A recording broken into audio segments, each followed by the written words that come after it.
I'm Lauren Green, and you're in the strategy room. Well, Texas Senator Ted Cruz made waves Monday as the first Republican to officially declare their run for president in 2016. With potential support from social conservatives and the Tea Party, supporters say Cruz has the ability to become the GOP's front runner. Well, here with their analysis, our political strategist David Mercer and Matt Keelen. Welcome to you both. Good to be with you, Lauren. David, let me start with you. So Ted Cruz jumps into the 2016 presidential race. Any surprises here? I don't think it's a surprise. I think the first in may also be the first out as the field takes shape and others start getting in the race. In the polls, you know, he's among Hispanics, a community he comes from. You know, he's lost 19 points between 2013 and 2014. He's not one that earns votes. He actually has people turn away from him. You know, he is the Ted Cruz, doom and gloom agitator Cruz, and I'm not sure that his stay in the race will be a long one. All right, Matt Keelen, your take on that.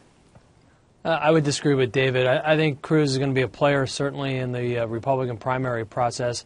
And I was really interested where he announced at Liberty University. I think he was throwing a high fastball across the chin of Scott Walker, Mike Huckabee, and some other groups that are looking to court those voters. And as we all know, there were very important voters in the Iowa caucuses and South Carolina primary. So I think he was very smart in the way he did announce. I think that he's going to appeal to people as an outsider, even though he's an insider. But I do think he can get away with it because everybody here in D.C. has a problem with Ted Cruz. And I think for Ted Cruz, that is a really big plus. If he's running against D.C. and beating up D.C. from the inside, people are going to listen because everybody, Republicans, Democrats, and independents, are pretty fed up with D.C. right now. Well, let's take a look at the Real Clear Politics average, though, because I think it's way interesting. You've got Ted Cruz coming into the presidential race first, but yet he's last in a Real Clear Politics poll. Let's take a look at the poll.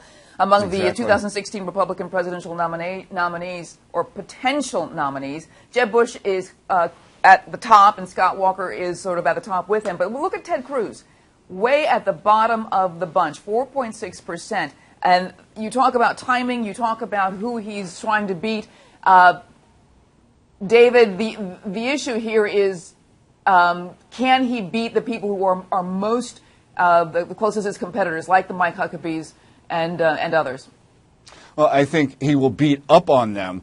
He may not beat them, but he certainly will make it tough on them with some sharp elbows and with his rhetoric.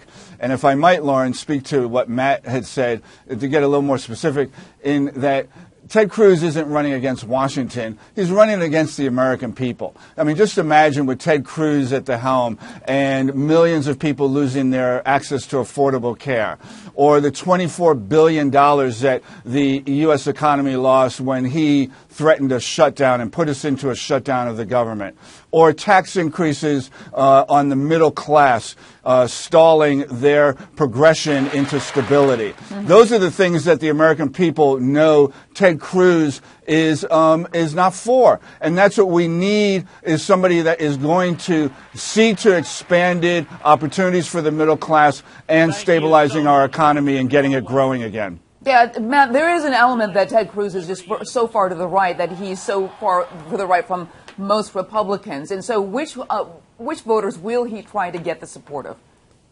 Well, I think, primary process comes down to a lot of different things.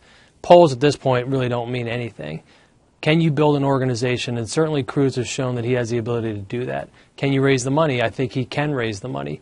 Does he have the message that resonates in the primary process? I believe he does.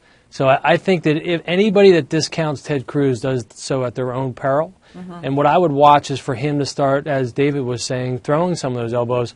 Listen, this is a guy that Alan Dershowitz said is the smartest person he's ever had in one of his classrooms. That includes a classroom with Barack Obama in it. Wow, so this guy is going to be very tough on the debate stage. So if any Republican Party officials or nominees, potential nominees, and quite frankly the Democratic nominee, takes him for granted, they're doing so at their own peril. Okay, David, I want your predictions, because here you've got a guy who definitely has the gift of rhetoric, speaking without notes, no prompter. So your predictions, how does Cruz fare in the coming months? I think he will be the agitator that he likes to be known as, which gets him sound bites on media and exposure and TV. But in terms of policy, in terms of a vision for the future of America, I'm not sure he has much to offer, and we haven't seen evidence of that. And in addition, he's not bringing much to the table, not only in policy, but Texas. The Republicans have been winning the electoral votes of Texas, so he's not bringing anything new. He's not bringing anything new in policy, and he's not bringing anything new in terms of electoral votes or beyond Texas, other states. So that's what I don't see him lasting long as well. Okay, and Matt, your predictions on how Cruz fares in the coming months? I think Cruz is going to be someone that's going to go fairly deep into the primary process. He doesn't have to give up his Senate seat, so he has nothing to lose. I think you could see him very strong showing in Iowa and South Carolina, and if he does that, he'll be able to raise the money to keep going throughout the process. So I think he's going to be a player for a long time in this race, both as a candidate and as a messenger. All right. I want to thank you both, David and Matt. We ran out of time, David. So sorry. You want to check out the foxnews.com for more on the 2016 race. I'm Lauren Green, and thanks for watching.